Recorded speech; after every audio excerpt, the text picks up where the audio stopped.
BJP की rally में, जहां पर इस वक्त आपको बता दें कि पानीपत ग्रामीण में जनसभा का आयोजन किया गया है और कार्यवाहक सीएम नायब सैनी यहां पर मौजूद हैं। तो वहीं आपको ये बता दें कि पानीपत ग्रामीण से बीजेपी प्रत्याशी महिपाल ढांडा भी मंच पर मौजूद हैं। मैं ये पानीपत वालों की आवाज नहीं है। पानीपत वालों की आवाज तो बुलंद आवाज है और आपकी आवाज दुनिया के सबसे लोकप्रिय नेता भारत के यशस्वी प्रधानमंत्री जी को सुनाई दे। एक जोरदार जयकारे के साथ विजय की संकल्प की मुट्ठी भींच करके दोनों बाजू ऊपर करिए और दोनों बाजू ऊपर करके एक जोरदार जयकारे के साथ भारत माता के जय। बहुत बहुत धन्यवाद। आज की इस चुनावी सभा में हमारे बहुत ही लोकप्रिय प्रत्याशी इस क्षेत्र का लगातार जो प्रतिनिधि कर रहे हैं, आप सबके दिलों की धड़कन इस क्षेत्र का बहुत मजबूती से विकास करने वाले तीसरी बार आप सबका पानीपत ग्रामीण से जो आशीर्वाद लेने के लिए आए हैं, ऐसे लोकप्रिय प्रत्याशी महिपाल ढांडा जी, जोरदार ताड़ियां बजा करके भाइयों इनको अपना आशीर्वाद देने का काम करें। हमारे जिला के अध्यक्ष दुष्यंत भट्ट जी, हमारे यहां से मेयर श्रीमती अवनीत कौर जी, आज के कार्यक्रम के आयोजक ईशम सिंह पांचाल जी, भूपेंद्र पांचाल जी, जोरदार ताड़ियां बजा करके इनका स्वागत करिए।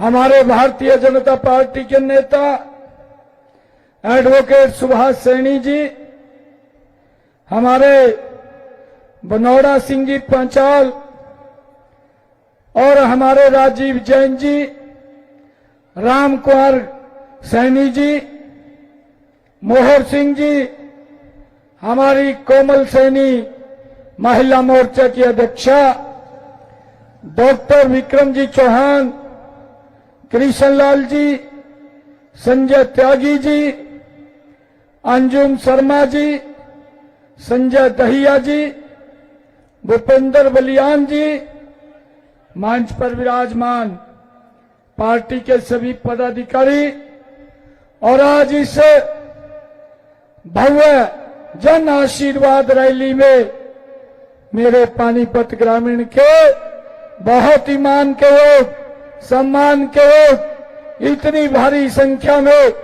मातृशक्ति आशीर्वाद देने के लिए आई। हमारे युवा साथी आशीर्वाद देने के लिए आए और हमारे बुजुर्ग आशीर्वाद देने के लिए आए। आप सबको दोनों हाथ जोड़ करके राम राम करता हूं। आप सबका दिल से धन्यवाद करता। भाइयों, चुनाव चल रहा है। 5 तारीख को हमने इस हरियाणा के लोकतंत्र के महापर्व में शामिल होकर के नई सरकार का गठन करना है। आज हम आपके बीच में आपका आशीर्वाद लेने के लिए आए हैं। हमें पूर्ण विश्वास है 5 तारीख को वोटिंग होगा। 8 तारीख को जब रिजल्ट आएगा, पानीपत ग्रामीण से तीसरी बार कमल का फूल खिल करके चंडीगढ़ के अंदर जाएगा। भाइयों, 8 तारीख के बाद जो ये कांग्रेस के लोग झूठ की राजनीति कर रहे हैं, झांसे की राजनीति कर रहे हैं, लूट की राजनीति कर रहे हैं, जब 8 तारीख को रिजल्ट आएंगे, ये कांग्रेस पार्टी चंडीगढ़ पीजीआई के आईसीयू में चली जाएगी। भाइयों, यहाँ जय श्री राम, जय श्री राम, जय श्री राम, जय श्री राम। मुझे खुशी है आज ओबीसी के इस सम्मेलन में आकर के मुझे बहुत ही गर्व महसूस हो रहा है। जो क्रीमिलेयर की व्यवस्था 6 लाख रुपए थी, आते ही आपके भाई बेटे ने एक कलम से 8 लाख रुपया कर दिया। आज हमारे बच्चों को भाइयों कोई दिक्कत समस्या नहीं रहेगी। भाइयों मुझे यह भी खुशी है कांग्रेस ने ओबीसी को अधिकार न मिले लगातार इसका विरोध किया है। यह अधिकार देने का काम ये नरेंद्र मोदी जी ने किया है। भाइयों, हम सब की भी जिम्मेवारी बनती है, जब तक नरेंद्र मोदी जी है तब तक कमल का फूल भाइयों भारतीय जनता पार्टी मजबूती से खिलता रहेगा। भाइयों, इस व्यक्ति ने ओबीसी आयोग बनाया, संवैधानिक शक्तियां दी। आज हमारे बच्चों को केंद्रीय विद्यालय, नवोदय विद्यालय और भाइयों सैनिक स्कूल के अंदर आज एडमिशन हमारे बच्चों को मिल रहा है। ये इसी का परिणाम है कि मोदी जी ने ओबीसी आयोग बना करके उसको संवैधानिक शक्तियां देने का काम किया है। आज आदरणीय प्रधानमंत्री जी ने ओबीसी का बच्चा अगर डॉक्टर बनना चाहता है, भाइयों एमबीबीएस की सीटों में भी, एमडी की सीटों के अंदर भी भाइयों ओबीसी समाज को सम्मान देने का काम ये नरेंद्र मोदी की सरकार ने किया है। भाइयों, मुझे ये भी खुशी है कांग्रेस पार्टी ओबीसी को वोट के रूप में इस्तेमाल करती थी, परंतु अब उसका नकाब उतर चुका है। अब जान चुके हैं कांग्रेस के उस चेहरे को। भाइयों, कांग्रेस अब उनका कोई बड़ा नेता भी हरियाणा के अंदर प्रचार करने की हिम्मत नहीं कर रहा है, क्योंकि ओबीसी ने ये संकल्प ले लिया है कि तीसरी बार भारतीय जनता पार्टी की सरकार हरियाणा के अंदर बड़े बहुमत के साथ बन रही है। Bharatiya Janata party, Bharatiya Janata party. भाइयों, मुझे ये भी खुशी है इतने काम हमारी सरकार ने किए हैं।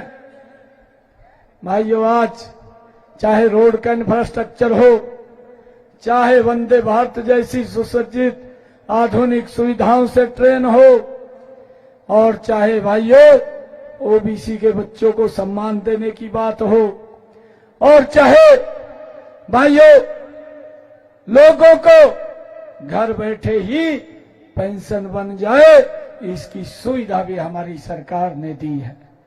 भाइयों, भूपेंद्र सिंह हुड्डा एक कांग्रेस के नेता, जो हुड्डा साहब, ये हर रोज इनके पास बोलने के लिए कुछ नहीं होता, एक ही बात बोलते हैं, कहा बीजेपी ने कुछ नहीं किया।